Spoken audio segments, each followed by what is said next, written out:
Hey everyone, welcome back to my YouTube channel Summarized AI. As part of this video, we are going to continue our journey on pandas. As discussed earlier, we have two types of data structures in Panda. The first one is series and the another one is data frame. Let's start our discussion first with series data structure. You can think of a series as a single column of data. Consider it as a list, but more smarter. A series holds values in a single column like one dimensional array, each with a label.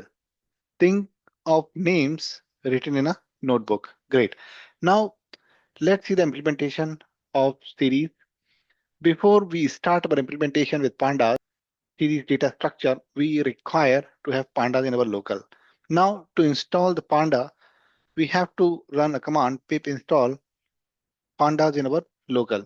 Okay, you can hit this particular command in your command prompt or terminal.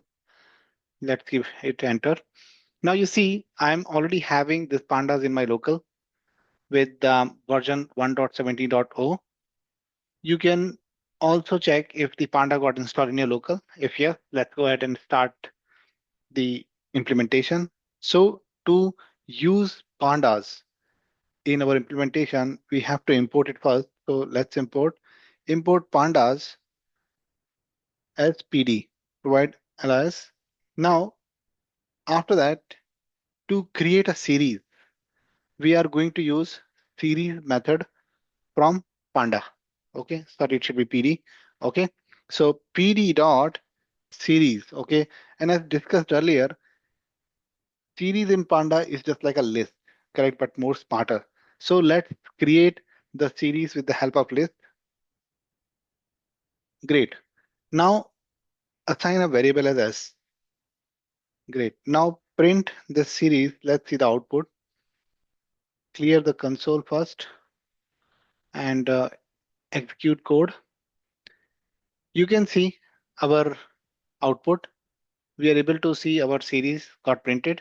Now, on the left side, what you're seeing, a number that acts like a index. Okay, so these are nothing but indexes 0, 1, 2, 3. And on the right side, we have actual data, which is 1, 2, 3, 4, 5, 6. This data can be anything. This can be an integer. This can be a float, Boolean, string, and the object type. Okay, great. Now, suppose if I'm going to add some text in my series. Okay, but before adding text, you can see this particular series was having only integer. That's where the data type of this series is int64. Okay, now I have added this text as a string here. Now if I execute this particular set of code, you can see the data type got changed to object. Now we can check some of the attributes which provides by Panda. Okay, so as soon as we printed this series here, it provided the index, the items, and the data type. But suppose if I wish to get only the data type of this particular series, so we do have an attribute d type which allows us to get the data type of this series. Great. So this is of type object. Let me remove the string from here and again execute the code. You see, this is int64. Okay. Now suppose if I change any of the number to float, okay, then this particular series will typecast to float 64 internally. And we know we discussed this already in our NumPy series.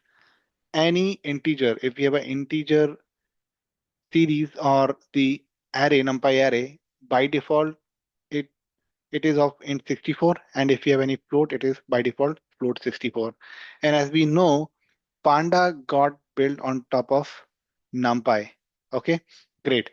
Now, as soon as I provided the float like NumPy, it got the every element or the item we are having inside the series got typecasted to the float. Okay, if I print this particular series, you would see every number is in float. Great. Now, if I wish to access only values, I can use values attribute. Okay, so you see here it is 1, dot 2 dot 3 dot this. So now we are able to access the values. Let me revert the code and get the integers back. Yep, we have our values here. Great. Now, apart from values, we have the index. Suppose if I wish to get the index, we can get that with the help of index. Okay, attribute. Here it shows the range of the index starting from 0 and going till 6. 0, 1, 2, 3, 4, 5. Why 6? Because if you remember what we discussed in NumPy, the last element, the last index, it don't consider. So the index is starting from 0. Here 0 is included, but it is still 5, not 6. So here we don't include 6. We include the number before 6, which is 5. Great. Now here the step like NumPy is default, which is 1. And we can change the step to any other value that we will be discussing later. Great. Now, after this index, we have one more attribute where we can access the name of this series. Now, here, when we tried to access the name, you see we don't have any name. It is returning none. Correct? Now, we can provide the name to this particular column. At current point of time, we don't have any name, but we can say as dot name equals to, let's say, numbers. Okay. If you execute this piece of code, let me clear the console. If you execute this piece of code, you can see it says as dot name is numbers now. Now, if I remove this dot name and just print the series, you will see in output, it will show the name as numbers. Earlier, it was showing only the data type as int 64. Great. Now, let's have a discussion on indexing and the slicing. Okay. Now, as we know, here the element, if we wish to access the element, we use the index. And the very first value we are having inside this series or array, it would be having an index 0. And as soon as we move forward, this is the index 1, 2, 3, 4, and 5. Correct? Now, if I wish to access this one, I can say series 0.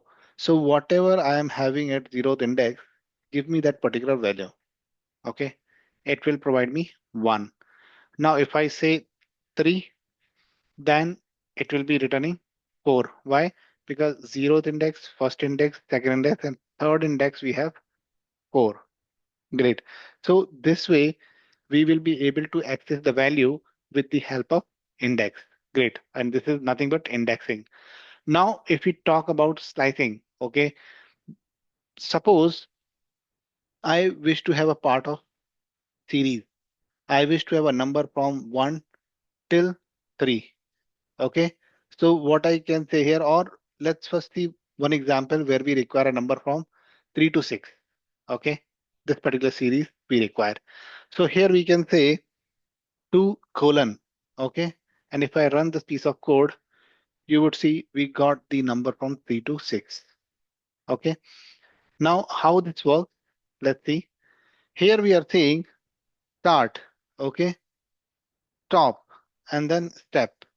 Okay, so this is the syntax. So here you are saying start from second index, which is from here, and go till last. If you're not providing any value here after colon, this means it will go till last. It will get all the elements till last. Okay. Now, if I don't say anything here, and if I say something here like 3, okay, then as we discussed earlier, it will be going till second index. It will not include the 3.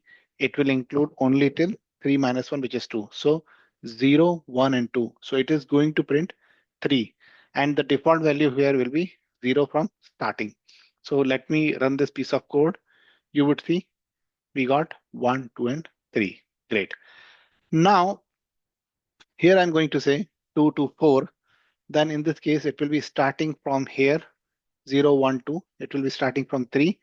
And then we set 4, which means 0, 1, 2, 3, 4. This is the fourth index, which will not get include. Then this means it will be going till here. The output will be 3 and 4. Okay, let's see that. Great, it is 3 and 4. Now I'm going to get from 0 till 4. Okay, And from 0 till 4, we know it will be 1, 2, 3, 4. Okay. Now, let's see one more interesting thing. If I say here 1, there is no change because this is what we discussed. This is step is default value is having as 1. Okay. Now, if I increase this value by 2, then it will give the values. So what it will do, it will give me this one and it will leave this one and 2 second index. So zeroth index plus 2 second index plus 2 fourth index. So on second index we had this, it returned. Now if I increase this value from 4 to 6, let's see what happens. It will give me 1, 3 and 5. So zeroth index, leave 1 and 2. So we are skipping one element. Okay, that's where it is 2. So 0, 0 plus 2, this one, 2 plus 2, then 4. This is the index. Okay, so there, that's why it is returning 1, 3 and 5. Now if I say 3, then it will be skipping 3 elements in between. So now it will be giving very first, then it will skip 3, and then it will give the output. See, 1 and 4. So 0, 0 plus 3, 3, which is on the 3 index we have 4. And then if we have more, it will return those. Great. Now, this was all about indexing and slicing, how this works in series. Now let's talk about ilog, which is one more way how we can access the items or elements from series. So the method name is or the attribute is ilog. Okay, and if I say as dot ilog, okay, and here if I'm going to pass the location, okay, which is for example index 1, then it will give me the 2. Okay, same like index. Now if I'm saying 5, then it is going to give us 6. Okay, this one. Now there is one more way we have to access the items or elements from series, which is lock, LOC, and this lock allows us to access the elements based on the labels. Okay, so this is lock is for location based on labels. Okay, now what these labels are? Suppose if I say s dot index, okay, and I provide the label for every index here.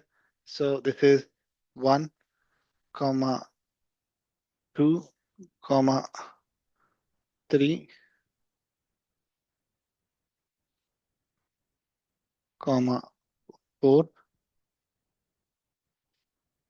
comma 5, comma 6. Now, if I'm going to print the series here, let's see the output. You would see in place of index, now it is printing labels, correct?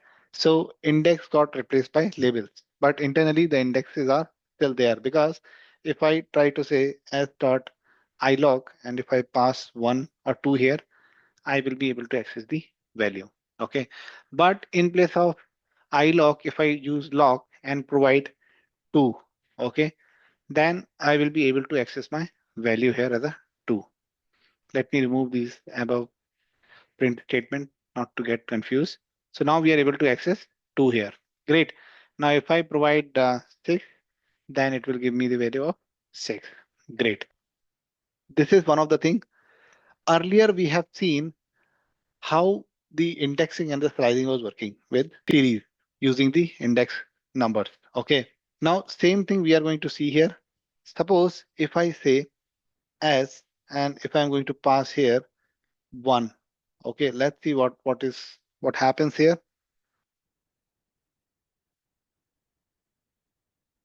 Yep, we are able to access our number. Correct. We are able to access our item from the series.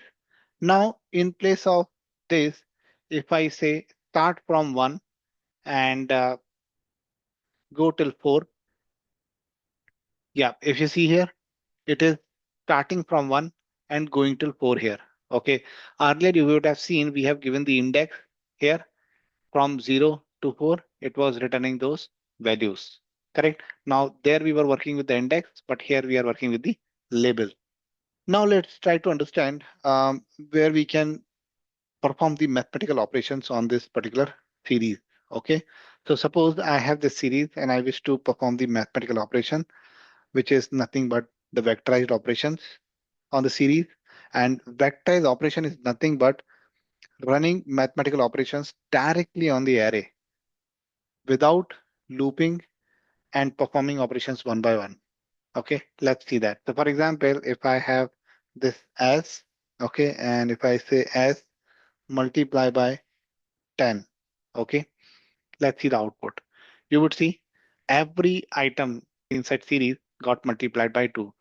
Suppose if we would be having any array or the list, what we were doing, we were looping through the list, then multiplying this by 10 and then printing the output. Correct. But here you did everything in the same line. You can perform the addition also. Suppose if I have this series and I have created one more series here and I'm saying 10, 20, 30, 40, 50 and 60. Correct. Now if I say s plus s underscore 1, what is going to happen here? So what is going to happen here is it will add the array internally. So on index 0, I have 1. Here on index 0, I have 10. So it will perform the addition based on the index. Okay. Now if I say multiply, it will multiply both the series based on the index. So 1 into 10, 2 into 20, 3 into 30. Correct. And this is nothing but the element wise operations. Great. Now suppose in my series, if I have not a number. Okay, so for example, if I import numpy, okay, as np, now here if I say np dot nan, and again if I say here np dot nan, okay, now there are two not a number instances we have here. We can say print s dot not null dot sum. It will give us the numbers, the count. Okay. So here we have six. 1, 2, 3, 4, 5, 6. Here we have six elements which are not null. Okay. So not null will give the elements and the sum will give the count actually. Okay. So see here. This is not null. This is not null. This is not null. This is not null. And if you get the sum of it, 1, 2, 3, 4, 5, and 6. Great. Now this was all around the not null. Now, suppose if I wish to perform statistical operations on this particular series. So to perform statistical operation like sum, mean, max, min, and standard deviation, it is very simple. You can say series dot sum. You will be able to find out the sum of complete series 21.0. Okay. Now, if you see here, 3, 3 plus 3, 6, 6 plus 4, 10, 10 plus 11, 21. Now it is giving us in float because we have this not a number. Let's remove this. We don't require. Okay, great. Now let's execute this piece of code again. Now it is giving things in integer, which is int64 default. Great. Now the way we are able to find out sum, we can find out the mean also here. So s dot mean, which will allow us to get the mean of this series. Yep, 3.5. Now, similar to mean, we can find out the min and the max. Okay, so the min here is 1 and the max here is 6. See, the min is 1, max is 6. Now, similar to min and max, we will be able to find out the standard deviation. So we can say dot std and it will provide the standard deviation of this series. Great. So these are some of the statistical operations which we can run on the series. Now let's proceed towards filtering and conditional operations. We can also perform the conditional operations on series. For example, we have some items or number in a series, and we wish to check like if please give me the number which is greater than 4, then it will return those numbers. Let's see that. So I'm asking my series return me the number which is greater than 4. Okay, and from series. Okay, let's see. See, it returns the number which is greater than 4, 5, and 6. If I say 2, then it is going to give 3, 4, 5, 6. Great. Now, similar to this greater than, we can apply logical operators also. And we can say here, provide me the number which is greater than 2 and less than 5. Okay. And keep this in a bracket. This one also keep this in a bracket. Now, if you execute this code, you will get the output as 3 and 4. So only 3 and 4, which is greater than 2 and less than 5. Now, if you run OR, then let's see what is going to happen here. It will give all the numbers, those who are greater than 2 and less than 5, which is all the numbers. Okay, great.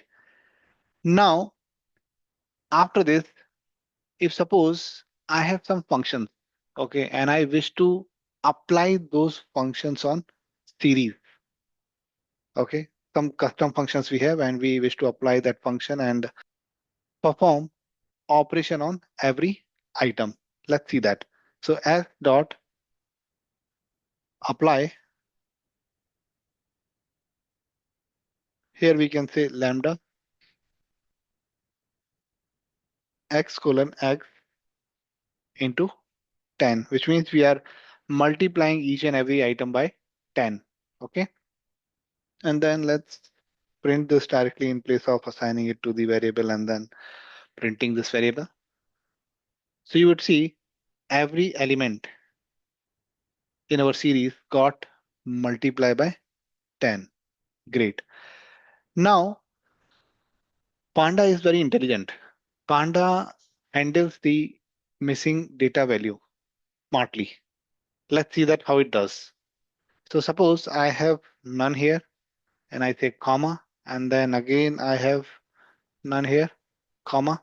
And suppose if I am saying find out the sum, okay, and because it is having a none, we may face some issues. But if we say s dot sum, it will give us the sum. Okay, so this is how smart Panda is. Now I wish to have one more example of custom method with Pandas. Okay, whatever we saw earlier, it was like out of the box, a default. But let's see one custom function. Okay, so we are already having this series as 1, 2, 3, 4, 5, and 6. Okay, now on this particular series, we wish to run one custom function. So suppose I have a function as square. Okay, and here it is looking for one parameter and then say return x into x. Now this function will help us to get the square of any number. Okay. Now let's see how we can apply this particular function on our series. So for that, you can say result equal to s dot apply. Okay. So on this particular series, apply a function which is having a name of square. Okay.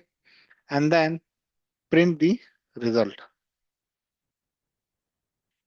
So if you see, we are able to find out the score for each and every item. So we have applied this particular function on the items for this series. Now, while using series in Panda, what you should remember, series is one column of data and it supports mathematical operations directly, which is nothing but vectorization. It can compare, filter, and perform statistics, handling missing values intelligently, works great as the building block of data frames. Now, in the next video, we are going to talk about data frames, and data frames are nothing but the combination of columns. Now, here we are saying one column represents to one series, which means if we combine multiple series, which is nothing but a data frame. So let's get ready for studying data frame in our next lecture. Thank you very much for watching this video.